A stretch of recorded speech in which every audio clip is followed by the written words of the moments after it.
music. Music and children. That is what visitors to the Bach house remembered for years after. Jumbled into the parlor were musical instruments of every shape and size, and a gaggle of children to match.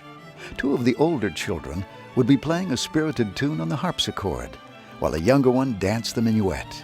Nearby, a little boy would be practicing the violin, while beside him, a little girl strummed on a lute. Standing by the harpsichord, a baby in her arms, would be Mrs. Bach, singing along in what her husband called a very fine soprano voice. And there, seated at a table in the middle of it all, scratching notes on the music paper, would be Johann Bach, the greatest composer of the Baroque, and to many critics and fans, the greatest composer of all. Johann Sebastian Bach was one of the most prolific geniuses that ever lived, both in his professional and private life. He wrote over 1,000 musical pieces and still found time to father 20 children. And he did this while fulfilling very arduous duties as a musician, conductor, and teacher. Bach is widely accepted as the master of the Baroque style, the period of music that lasted from about 1600 to 1750, the year of his death.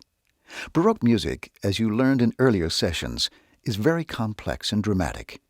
It's characterized by its rich harmonies, its ornateness, and its broad theatrical concepts.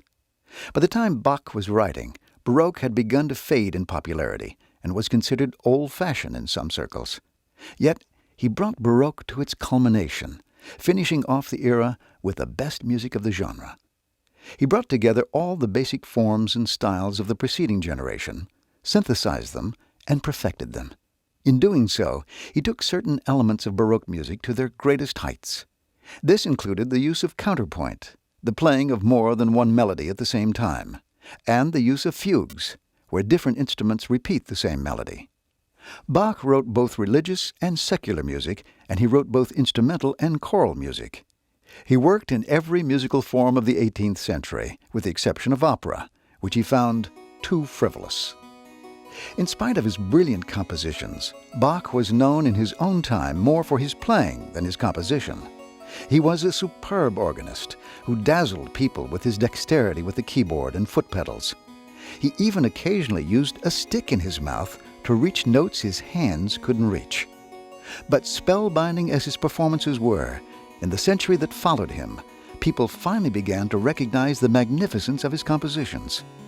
Beethoven kept a picture of Bach on his desk his entire life. And Chopin knew by heart every one of the 48 preludes and fugues of Bach's The Well-Tempered Clavier.